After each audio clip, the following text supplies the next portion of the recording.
Hi, everyone. Welcome to Wavelength's webinar on strategic planning made easy. I'm your host, Katie Gibson. I'm the Senior Director of Partnerships here at Wavelength, and I'm going to take the next 30 minutes or so to quickly walk you through some tools and tricks on how you can plan for strategic initiatives at your school. These tools will be able to support you no matter what size team you have. Maybe you are a person of one or several. The hope is that you can take what works for your school and be able to apply what you've learned today to make it easier in 1, 3, 5-year strategic planning sessions. At the end of this session, we will have covered how to develop strategies that identify key priorities, timelines, roles, and responsibilities. You'll be able to start understanding how you address customer engagement needs and also align with the broader school initiative. We will have time for questions at the very end of this call, but if you have questions after this session, I will be sending out a recording and the slides, and you can always reach out to me individually. To start, I always like to consider the basics. This is where you are going to set ground rules and expectations with whomever is in the room. No idea is a bad idea. When you are brainstorming and planning for the future, you want people to feel comfortable to share out concepts that might not have been considered before. I like to have a no device rule because there's always going to be distractions. If you work in breaks and share that with the team in the room, they will know that they will have time to look at their phone, computer, emails at a scheduled break rather than throughout. Questions are also so valuable. You want to make sure that everyone feels comfortable to share and ask questions because it prompts further brainstorming. I bring that up because I think thinking outside of the box is necessary for you to be able to envision a future that is successful for your advancement or development team. I always encourage having this meeting in a room outside of where you typically host your meetings. This reason is for you to not think of what your day-to-day is like today or was yesterday, but to have people to think differently about what the future could look like. You also, when planning for a strategic session, want to make sure you have the right people in the room. Who on your team needs to be there, but also what are broader teams that you partner with regularly that might be worth having in the room, either not for the entire time, but you might selectively invite them in for portions of this brainstorming and strategic planning session. I always like to start with brainstorming about, in an ideal world, this development office has or is performing, or whatever statement you choose, you want to remove the barriers and boundaries of today, whether that's a resource capacity of you don't have enough time, money, or the right programs to support you. What you really want to focus on is, ideally, this is what I see a successful team, or what my delivering is going to be able to offer to my alumni and to the school at large. When you do this, you are able to start just having these visions, and you ask the team to throw out these concepts. And that could be anywhere from, all alumni have at least one meaningful engagement with the school per year, or all volunteers are mobilized effectively and efficiently. These visions and statements that you throw out to start might not be realistic in the first year or even 5 years from now.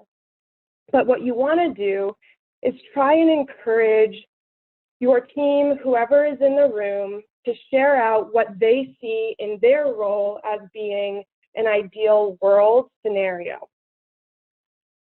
As you start having these statements, and you could be throwing this on a whiteboard, you could be post-it noting, I like to start categorizing these statements into themes. I've already started to in this scenario, as you can see with the color coding here. For this situation, I've created 4 categories. 1, volunteer management, constituent value, constituent engagement, and tools and resources. It's helpful to have categories because it allows you to see of the vision statements you are creating, what are they fitting into in terms of buckets? Do you have most of your vision statements going into constituent engagement, and you might be ignoring or forgetting to think about the tools and resources required to get there?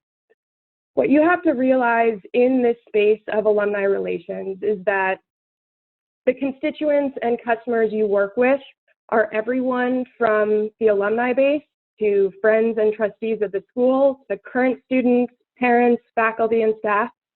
So you want to make sure as you look at your statements to start that you are addressing all of the customer bases that you could work with and that you're considering the direction of the relationship.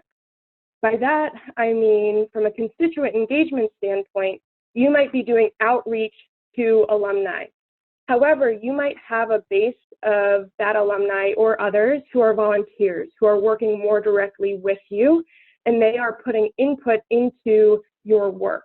So you have to think of what the direction of the relationship is and what the expectations are of each customer base.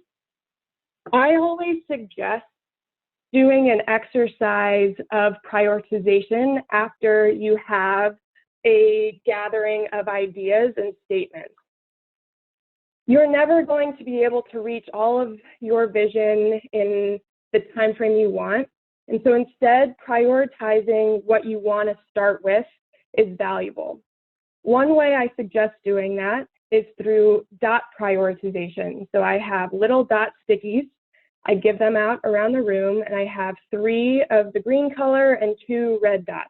You could do this with check marks and X's as well.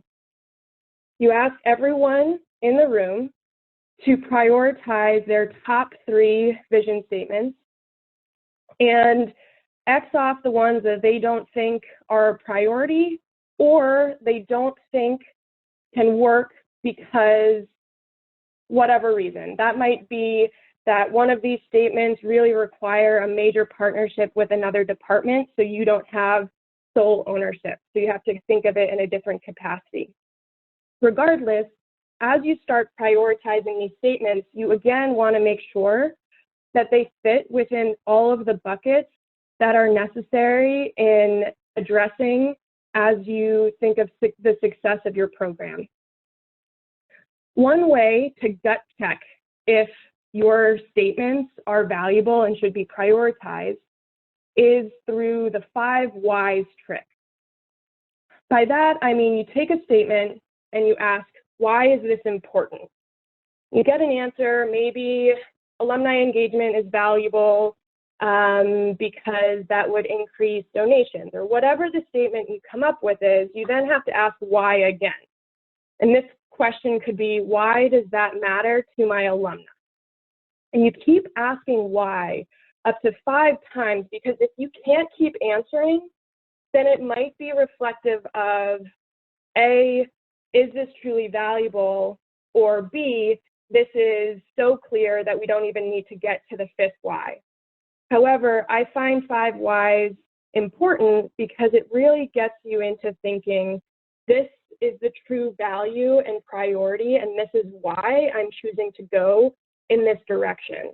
It helps give you proof points as you talk with other business partners within the school, as you talk with your leadership as to why you've prioritized and gone in the direction that you've chosen to go in the short or long-term strategy that you're planning out. As you pick a statement, you want to start brainstorming ideas of how that statement could be delivered on. For example, all alumni have at least one meaningful engagement with the school per year. You'd want to define what that looks like, and you can have everyone in the room start throwing out ideas of what that could mean. And maybe you have the marketing team in the room thinking through what that targeted messages could look like. Or you have someone really focused on events and you start thinking about what events alumni could attend, or should you be starting to host more events in local areas? Should you think more geographically dispersed or submit class notes? As you have everyone in the room think about their independent roles as well as the larger team goals, it's useful just to throw out ideas here. Again, it doesn't have to be limited to what is capable of happening today, whether that's because you don't have enough time in the day or don't have the resources. Right now, again, there are no limitations. You want to do this for every single major statement that's been prioritized, so you start becoming more realistic of what this looks like. So as you start having the statements of all volunteers are mobilized effectively and efficiently, you need to think through, in reality, what could that look like? That means they have clear expectations, they have the resources to be self-sufficient from a volunteer standpoint. For data, you also want to start thinking through, do you have the right database today? Do you need to research what's available in the market that other schools are using? Do you need to ask some of your peer institutions what they might be using, or do you need another headcount to be fully dedicated to the ongoing management of data or other tools that you're using? You keep delving deeper and deeper into all of these statements, and again, it goes into that prioritization I mentioned before. You're not going to be able to hit everything, but you want to make sure you're addressing it all to start so you're not forgetting anything. After you have picked a statement that you think is relevant for the upcoming year or years because of the vision that you have for your department, you then are able to take another statement. So let's go back. If we're following the lines of all alumni have at least one engagement with the school per year, and then we go into the planning of local events, what could that look like in year one? You want to make it realistic and manageable. You want to be referencing who on the team would be impacted by this decision. So if the decision is local alumni events are hosted annually in areas with 20 or more alumni within a 50-mile radius, year one, you might just plan to do 4 major market events. Years 2 through 3, you might just add 5 new locations per year.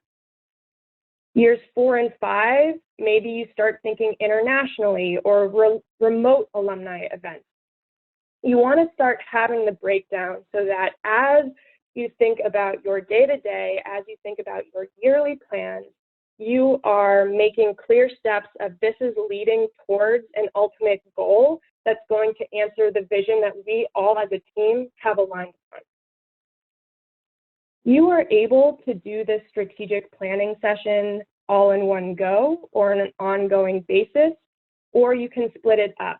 Depending on what type of approval you think leadership is going to want to impact in some of these visionary statements or larger goals, you can do some smaller breakdowns of this session. Additionally, I always encourage coming back to these statements and choices you've made, because from a larger school initiative, you might be impacted by changes that were unforeseen when first planning. So returning back and replanning makes sense and is okay. Once you've done it for one goal, you're going to want to keep doing this for all of the major goals you've prioritized. As you see here, I color-coded across the 4 categories. You definitely want to consider addressing goals in each of the categories you've prioritized within your team. And you probably will have 1 or 2 goals per category. Again, the size of the goal should be dependent on your school's needs and what's realistic to you. There are some goals that might not require a major breakdown. For example, the data accuracy, review the current database. You might not need a breakdown of years 1, 2, 3. It might be very simple to say, This year, we're going to do a quick review of our current database and what's out there. We're going to request funding if a requirement is required, or sorry, if a change is required, and move on from there. You might not need to go into this level of detail. However, it's a useful practice just to make sure that you aren't forgetting anything. If you can see, I continue to break down all of these needs into smaller and smaller chunks. And you want to continue to do so. So in year 1, 4 major market events are hosted. You want to even break it down further. And I like to do this through, in this visualization, it's going to be an Excel spreadsheet, but I like to break it down by timeline and tasks, as well as owners. This is a pretty complex slide, so I'm just going to walk through high level what I've done to organize it. 1, you can see the vision is all alumni have at least 1 engagement with the school per year. The goal is that local alumni events are hosted annually in areas with 20 or more alumni. And the project for year 1 is that 4 major market events are hosted. So maybe you're planning to have all of these events in the summer. What you're able to start doing is thinking through that laundry list of what needs to get done for this to happen. You need to think budget, you need to think priority of what markets are picked, whether staff need to be present, do you have volunteers assisting, who are the class agents and who are inviting people. As you start coming up with all of these tasks that are required, you actually want to start assigning people those roles so that you have clear ownership and decision-making power. I've color-coded to task owner A, B, C, D.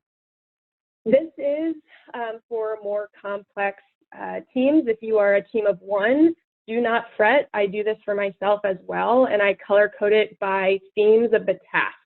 It's helpful to break down to, again, ensure that you are addressing all of the needs that you have to accomplish this project and reach that ultimate goal you have.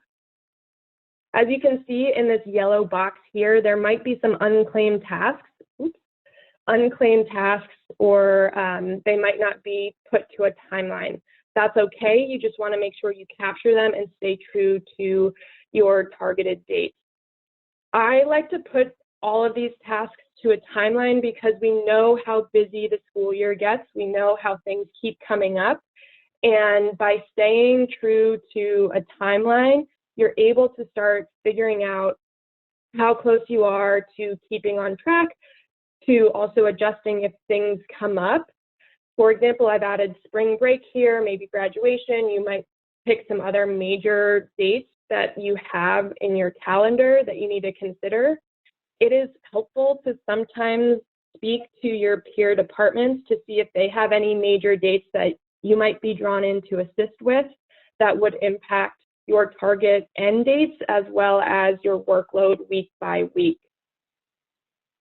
After you have completed these tasks, this is what you're able to move forward with from a check-in standpoint. You can make these check-ins weekly, bi-weekly, however you want, but it allows you to make sure that you're staying on target, that you're able to check in with the team with each of their roles and responsibilities and move forward with an aligned goal at the very end.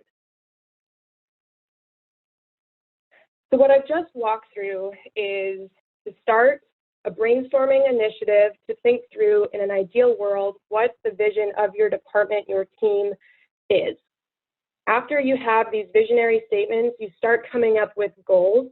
Again, you might have to think of different vocabulary if your team has goals that are annual and you need to think through whether project goals and vision are the right language, obviously switch them up. But the whole purpose of this presentation is to try and break down your strategy into meaningful bite-sized pieces, and so that everyone on your team and your peers and your partners understand that each of their tasks, everything that they're doing is leading towards that ultimate goal of a vision for your team and the larger school's needs. This gives you reason for what you're doing and why you're doing it, and it allows you to start understanding how to prioritize. From a prioritization standpoint, things are going to come up, as I've mentioned before. You all know it. So from a priority standpoint, you need to be able to learn how to say no if something comes up, or if you have a current project you're working on and need to realize that something's going to change. So what you want to make sure you as a team are able to look at is all of the goals and projects you're working on, and if you need to reprioritize or say no to a new idea, that's okay. One book that I encourage reading is called Essentialism. It really helps you understand the value of more projects doesn't always mean better, but it doesn't mean that you aren't forgetting to think through everything that you should. It's all about how do you prioritize. I very much value an ongoing ideas board. This is where you might come up with concepts that fit into this overall plan you have, but maybe it doesn't have an exact home right now, or maybe you don't have the ability to address it at this time, but want to get to it in the future. We all understand that there is some staff turnover sometimes, so you don't want to forget ideas people have had in the past that might not be in the institution any longer. And you want to also always think down the line of you have this great concept that you weren't able to do in the past, but it's now the time to do so. So find a way, maybe it's a vision board, maybe it's a whiteboard, maybe it's online where people can just drop in ideas ongoing. I also encourage inviting some of your peers in other departments to bring ideas to you. And so you can throw it up and start mapping it to, does this fit in now, or could this in the future? Another thing to keep in mind is how valuable your peers are. You can gut check any of these visions or your goals or projects with your peers in other institutions or with your colleagues in other departments. I think it's very valuable to hear from them what their prioritized goals are, to make sure that everyone is at the table when you're doing joint projects and have an understanding of what each of your priorities and projects are on an ongoing basis. By speaking with other departments, they're also able to understand why you are doing what you are doing. One of the buckets I mentioned earlier was constituent value. I think it's very important to have your business partners understand the value of what you do and why you do it. Not always return on investment. It's not always going to be, very easy for them to understand. But what you're able to do is, if they start seeing the value of why you're doing what you're doing, they're going to start looping you into joint projects or ideas earlier on and bring you to the table when you need to be brought in. For example, there's this great initiative one of our Wavelength partners use, where they use our system to find current alumni to speak to their students. So they've encouraged faculty to think through the projects they're doing year-round. There was a STEM class all about computers and IT security. They were able to search up an alumni member who is head of an IT firm, and they Skyped him in to talk about the value and importance of IT security in today's ever-changing world. And so it's a really great way to start having people understand what you're doing and why you're doing it, and identify ways to partner down the line without surprising you with a quick meeting and all of a sudden having to rework any of the work you have down the line. So I've quickly run through in 25 minutes a way that you can do a strategic planning session. This was very high level. It was meant to quickly give you ideas on how you can plan your own strategic planning sessions, how you can prioritize, and how you can really plan a timeline with roles and responsibilities.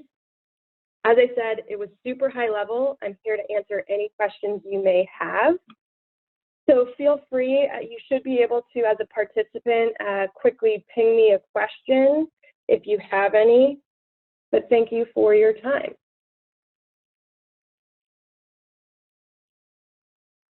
I can see one question here where someone's asking about how long does it take to run a session. So one way you can run a session is doing a half day out of the office, kind of brainstorming in another room. I like to sometimes break it up and do 3 sessions of 2 hours over several weeks. It really depends on your needs and what your team can do. I see another statement about this. Yes, I will be able to share the slides with all of you. Thank you. The slides and this recording will be sent out. And again, if you have any questions, you can always contact me directly. I am here to answer any questions around strategic planning or how Wavelength can support you with making alumni relations easier.